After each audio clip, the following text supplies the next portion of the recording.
Oke, terima kasih. Jadi perkenalkan nama saya Bahtiar, saya asli Kuningan dan memang, saya sedang berkiprah di bisnis yang cukup, apa namanya, cukup menarik yaitu di bidang pertanian. Saat ini saya, sedang membangun salah satu bisnis supply chain pertanian namanya Rumah Tani. Jadi saat ini memang konsentrasi saya hampir 100% adalah di bisnis pertanian. Gitu. Kebetulan per bulan September 2024 ini saya ada misi untuk Kabupaten Kuningan. Salah satunya adalah saya ingin bangun bahwasanya, eee, ada klaster cabai terbesar mungkin nasional di Kabupaten Kuningan. Kurang lebih target kita ada 250 hektar. Nah ini makanya saya cukup sering ke Kuningan karena kan saya harus mengawal kegiatan tersebut. Jadi, karena saya lihat Kuningan ini potensinya cukup besar, sehingga saya pilih, 2024 ini untuk berinvestasi di Kuningan. Jadi Rumah Tani ini sebenarnya harapan saya menjadi rumahnya para petani. Namanya rumah definisinya adalah tempat dia berlindung, tempat dia mengadukan masalahnya, tempat dia yang paling nyaman adalah rumah. Makanya saya bentuk Rumah Tani ini agar menjadi tempat ternyaman bagi para petani di saat gundah gulana, harga naik, harga turun, cuaca dan lain sebagainya. Sehingga dalam ekosistem bisnis kita bahwasanya saya harus menjaga petani, khususnya mitra-mitra tani saya dan seluruh keluarga petani kita. Jadi Rumah Tani ini model bisnisnya tuh ada dua, ada kemitraan dan juga ada kebun yang kita kelola sendiri. Begitu. Jadi kurang lebih sekarang kita sedang kelola 603 hektar yang terpusat di Jawa Barat. Kita pusat di Jawa Barat saja dan kurang lebih ada 1.200 petani yang terlibat di dalamnya. Mungkin tahun depan akan bertambah dengan pembukaan beberapa lahan di Jawa Barat, khususnya di Kabupaten Kuningan dan Cianjur. Jadi memang ini yang paling unik mungkin di pertanian. Saya juga menyadari kenapa para anak muda nggak mau atau bahkan enggan masuk ke dunia pertanian. Karena dunia pertanian ini penuh dengan teka-teki, Kang. Jadi banyak yang menilai bahwa pertanian ini bisa untung dan bisa rugi, tidak bisa diukur. Itu pertama. Yang kedua, karena memang pertanian ini terlihat seperti kotor, nggak stylish. Kita harus ke sawah, ke kebun, bahkan keseharian saya mungkin banyaknya adalah di kebun. Nah, ini mungkin salah satu faktornya. Tetapi dengan bisnis yang sudah saya jalani bahwa pertanian ini bisa diukur dengan presisi, bahkan target-targetnya bisa kita ukur, mitigasi resikonya bisa kita ukur. Saya kira bisnis pertanian ini bisnis yang cukup menjanjikan bagi saya dan mungkin ini sangat menjanjikan untuk masa depan. Dan satu hal bahwasanya, pertanian ini sangat-sangat menyerap tenaga kerja begitu banyak. Dan ada satu hal yang paling unik, Kang. Jadi saat ini saya lagi buka lahan di Kabupaten Kuningan. Kalau kita ketahui bahwa UMR Kabupaten Kuningan itu kan setelah kenaikan 6,5% itu kan kurang lebih 2,1 juta per bulan. Rata-rata gaji yang UMR itu adalah minimal SMA atau S1. Di kebun kita yang sekolahnya SMP, SD, SMA gajinya udah di atas UMR. Hampir 2,4 juta per bulan. Jadi saya kira di tengah keterbatasan pemerintah memberikan pendidikan yang layak, pertanian adalah satu-satunya tempat yang bisa menyerap tenaga kerja tanpa memikirkan latar belakang pendidikan yang banyak, Kang. Karena ini akan jadi masalah yang lulus SMP, SD dia mau kerja di mana? Masa mereka dapat katakanlah gajinya di bawah UMR atau kalau kita bilang kasta kerjanya bawah. Saya ingin menunjukkan bahwasanya pertanianlah yang bisa menyerap mereka. Jadi sebenarnya kalau kita lihat history bahwasanya saya memang dilahirkan dari keluarga petani, Kang. Ibu saya adalah pedagang sayur dan sampai saat ini pun jualan sayuran, Kang. Dan bapak saya adalah seorang petani. Nah, saya kira kehidupan saya dari kecil itu tidak pernah jauh dari kebun dan tidak pernah jauh dari pasar. Sehingga ini yang menjadi kekuatan saya membangun bisnis ini, bahwasanya bisnis ini bisa di scale up dengan lebih kuat, dengan dorongan manajemen yang kuat. Ini historinya.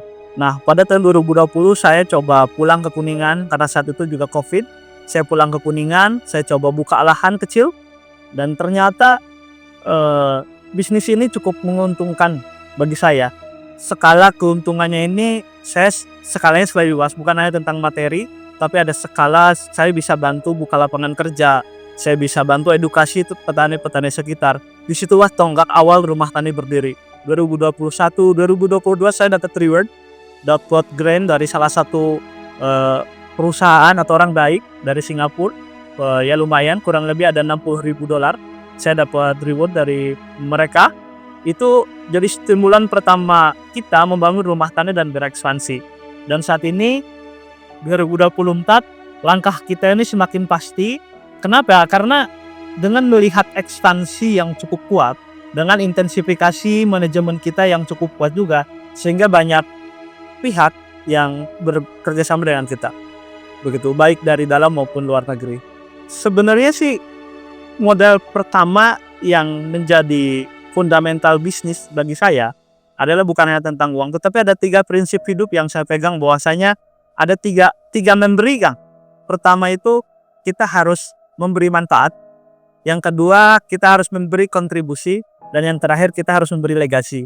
Bahwasanya bagi saya, ketika kehidupan tidak bisa memberikan legasi, ya itu hidup kita nggak panjang umur menurut saya. Jadi dengan membangun rumah tani ini, saya ingin memberikan legasi bahwasanya ketika saya hidup dari tahun 97 sampai kapan, saya punya legasi bahwasanya bisnis pertanian ini bisa berjalan. Saya juga nggak tahu setelah ini selesai, rumah tani akan dipegang siapa dan dimanfaatkan oleh siapa. Tapi ini legasi yang sedang saya bangun. Itu aja sih, Kak. Ya, jadi supply chain dan hilir ini memang menjadi kekuatan kita juga. Terlepas dari latar belakang saya yang memang sangat dekat dengan pasar dan sangat dekat dengan petani. Supply chain hulu hilir. Kalau kita bicara hulu hilir, hulunya ada di kebun, hilirnya ada di pasar. Ini jadi kekuatan kita juga. Bagaimana cara menjaganya? Kebetulan tim kita sudah sangat expert dan sudah sangat kuat. Mereka berada di hulu dan hilir. Dan kita juga punya salah satu sistem yang cukup kuat juga. Terutama kekuatan kita adalah kekuatan audit. Tentu ini yang paling penting di pertanian ini adalah audit. Baik audit kebun maupun audit di pasar. Ini jadi kekuatan kita. Dan salah satu hal yang harus kita ketahui bahwa market capital salah satu komoditi kita, terutama cabai, per tahun itu kurang lebih 71 triliun. Itu sangat besar. Market capitalnya sangat besar. Dan ada salah satu market kita di Jakarta, kebutuhan mereka per hari itu adalah 150 ton cabai. Kalau kita ingin memenuhi market mereka, maka dari itu kita harus buka kurang lebih 2000 hektar agar kita bisa panen 150 ton. Nah, ini sebenarnya terbuka luas, namun sekali lagi bahwa di pertanian ini perlu intensifikasi, kita harus sangat serius dan harus sangat tulus. Begitu kan. Kendala yang pertama itu balik lagi bahwasanya kita memberikan loan, pinjaman ke petani itu bukan berupa uang. Karena kita bukan lembaga keuangan. Tetapi apa yang kita berikan itu adalah berupa agri input, baik itu pupuk dan alat-alat pertanian. Kesulitannya apa? Kesulitannya itu adalah kita kesulitan men-screening kualitas petani yang jujur dan tidak jujur. Dan faktanya, awal-awal kita bergerak memberikan bantuan permodalan ke petani itu, perutnya cukup tinggi. Banyak yang gagal bayar, petani nggak bayar, atau petani nggak disiplin. Bahkan ada yang petani kita kasih pupuknya dijual, itu uangnya buat mereka pergi ke Jakarta. Nah, itu challenge kita saat ini. Nah, saya kira mungkin ini juga masalah-masalah yang dihadapi oleh perbankan ketika memberikan kredit ke petani. Sebetulnya solusinya sih menurut saya cukup bisa dilakukan dengan kolaborasi dengan pemerintah. Saya sih sangat berharap ketika rumah tani kasih kredit, pemerintah mendampingi sebagai penjamin atau garanternya, sehingga si warga atau petani di daerah tersebut bisa dijamin oleh pemerintah ketika mereka prestasi, katakanlah seperti itu. Yang paling berkesan itu pada bulan Agustus, kita mengelola kurang lebih hampir di titik 603 hektar. Yang paling luas adalah di Garut, Kang. Garut itu kita pegang komoditi kentang hampir 250 hektar. Yang paling berkesan adalah ketika saya datang ke Garut, ternyata antusiasme warga sana sangat luar biasa. Jadi saya berpikir ya bahwasanya saya nggak pernah kepikiran ada keluarga di Garut. Setelah saya buka kemitraan di Garut, hampir ratusan bahkan ribuan orang berkumpul berdiskusi. Saya begitu mendapatkan kehangatan dinginnya Garut lah. Itu yang paling berkesan buat saya.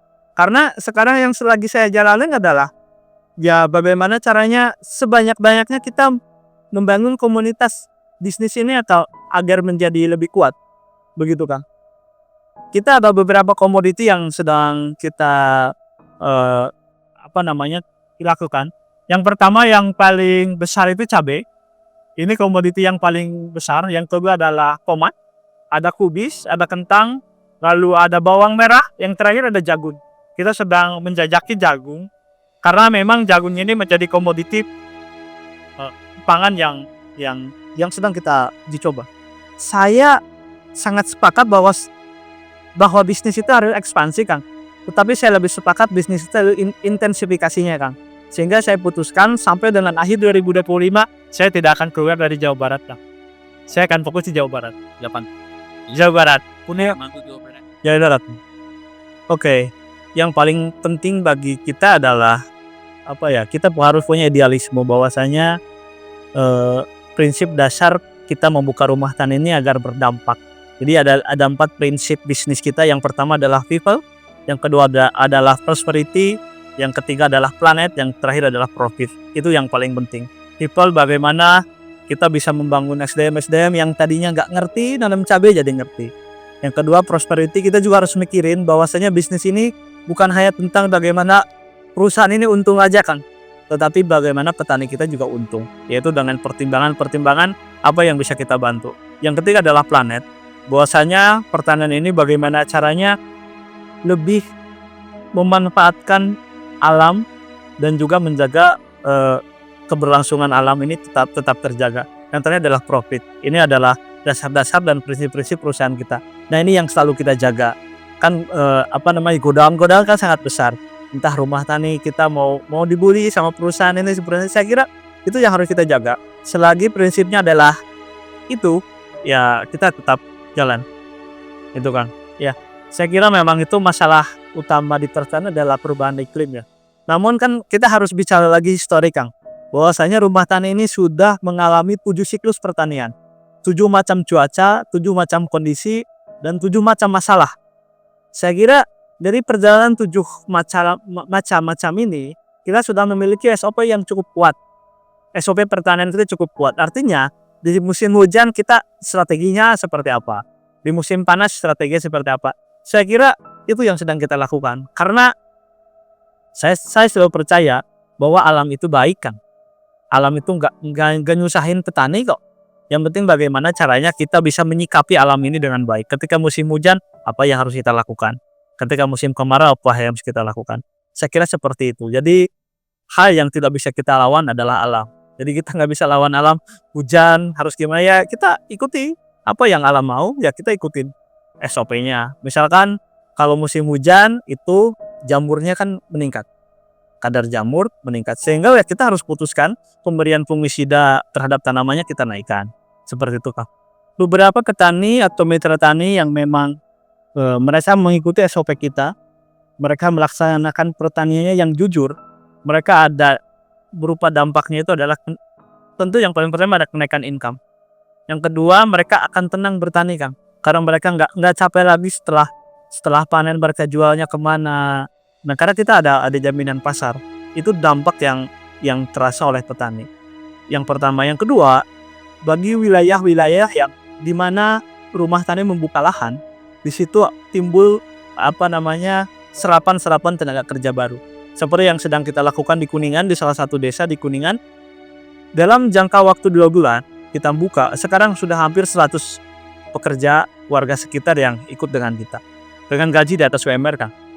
Artinya itu yang saya kira dampak yang membuat rumah tani gak ada nilainya. Itu sangat luar biasa. Jadi ketika UMR naik 6,5%, kita udah naik dulu, Kang. Karena saya kira kita harus membuat layak dulu mereka, sehingga mereka lebih konsentrasi. Itu ukuran kita seperti itu, Kang. Yang sedang kita persiapkan adalah kekuatan SDM dulu, Kang. Jadi sekarang kita lagi bikin kelas pendidikan untuk para agronomis dan juga kelas pendidikan untuk pekerja di kebun. Itu yang sedang kita bangun. Setelah itu siap, baru kita akan siap berekspansi. Karena kekuatan utama kan SDM. Bukunan yang paling membantu adalah support manajemen, Kang. Jadi saya ada salah satu perusahaan dalam negeri. Kebetulan kita ada hubungan baik juga dengan salah satu ownernya. Mereka memberikan support manajemen yang cukup baik buat kita, sehingga lebih disiplin, lebih terukur, dan langkah-langkah kita lebih pasti. Selain itu juga ada beberapa dukungan ya mungkin berupa apa ya, permodalan dan lain sebagainya, itu kita dapat support dari mereka juga. Faktor penentu adalah kondisi bentang alam dulu Kang, karena memang ada varietas-varietas yang kita pilih, komoditi yang kita pilih itu cocok di daerah-daerah tersebut. Kuningan, Garut, Cianjur, Sukabumi itu cocok. Pertama dari sisi ketinggian, yang kedua dari suhu, dan yang terakhir dari SDM Kang. Karena saya juga gak mungkin bikin pertanian di Bekasi Kang, karena susah nyari yang nyangkulnya, susah nyari yang kerjanya. Nah, saya kira di Kuningan, Cianjur, dan Garut itu bisa. Itu pertama. Dan yang kedua, khusus untuk Kuningan, karena memang saya lahir di Kuningan Kang.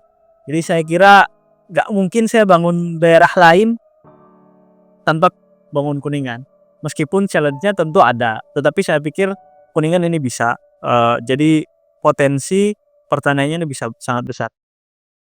Kalau bicara target Kang, rumah tani ini yang pertama, di salah satu komoditi kita ingin menjadi rajanya Kang.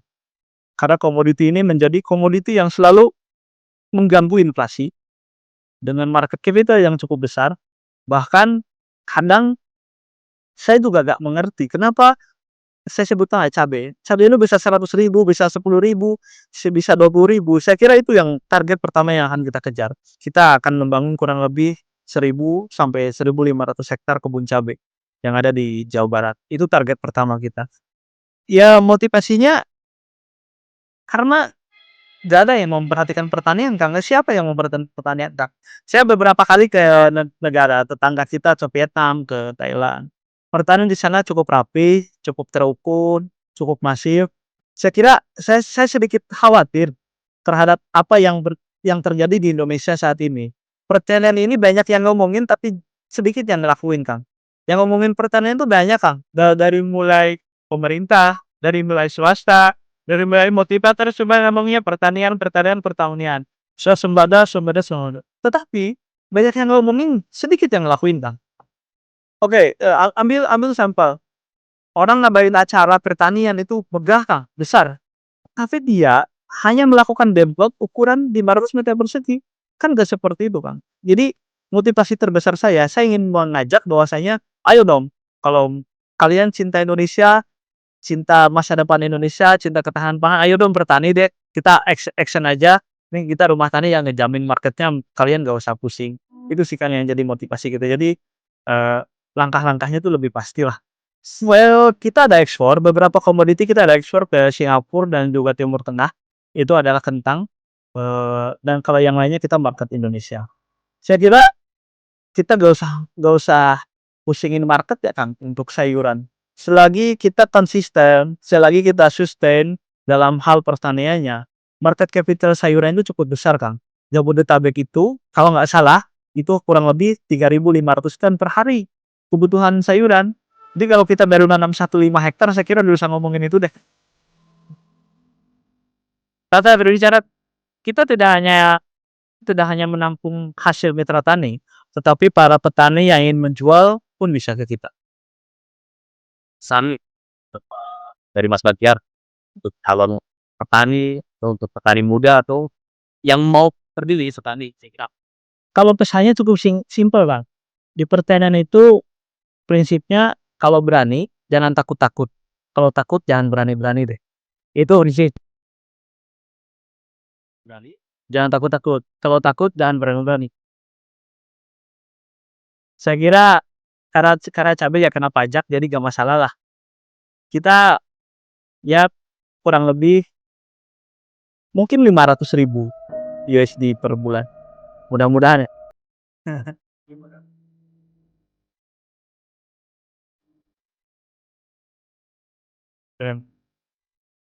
Pengaruh tentu ada, tetapi gak signifikan. Saya juga kan belum mengamati dan mempelajari 12% itu ke apa aja sih. Katanya kan barang mewah ya. Mudah-mudahan cabai gak dianggap barang mewah Kang. Tetapi kalau cabai itu kan menjadi komoditas pangan, saya kira itu nggak kena PPN. Yang terdampak itu pertama dari agri input Kang. Pestisida mungkin tuh naik.